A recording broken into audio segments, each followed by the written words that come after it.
1,29,149 students qualified in GATE this year. Based on last year data, roughly 30,000 must be qualified in mechanical, 25 in electronics, 21 in electrical, 18 in civil and 15,000 in computer science. Now around 1200 seats will be there in top 10 IITs and top 5 NITs in only core branches in each of these major disciplines. And if we talk about PSU recruitment through GATE basis, around 1500 candidates will be get selected from mechanical, 700 to 800 from electrical, 600 to 700 from civil and 400 to 500 from electronics and computer science and other discipline combined. If we add up these numbers, we can assume like candidates who are getting ranked more than 2000 to 3000 will really get difficulty in securing either PSU or good IIT or NIT. Then what is the option for students who have rank above 3000? Problem is, most of the students will face this dilemma whether they should appear for GATE next year to improve their score or not.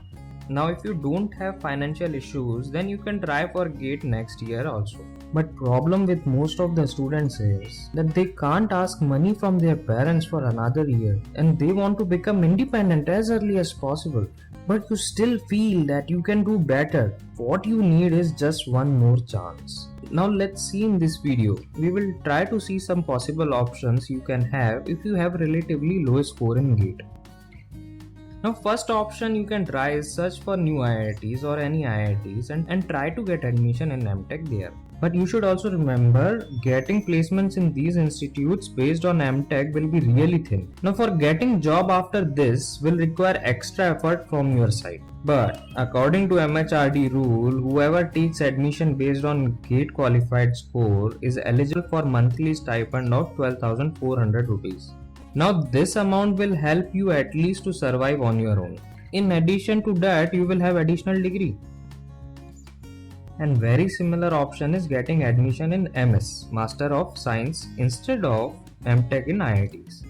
Now since MS requires minimum 3 years to complete and it is totally based on research, unlike MTech which is coursework and 2 years fixed program, not many students opt for it.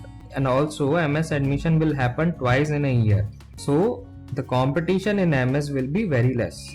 But for admission you have to go with the interview process which really requires very good fundamental knowledge of subjects.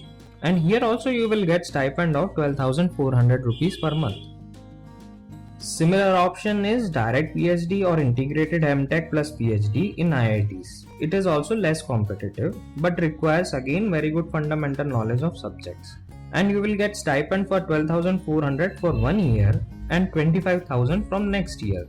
But you should know beforehand that MS and PhD is completely research program and really requires patience and interest in research.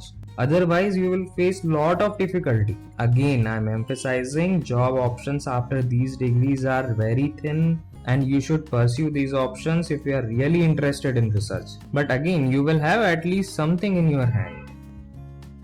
Another option similar to IITs is CSIR Labs Integrated PhD. These programs are very well structured and industry oriented. You can get stipend up to 30,000 in these posts and your job is almost secured after that. But seats will be very limited in these options. But you can also choose MTech option state engineering colleges based on your GATE score.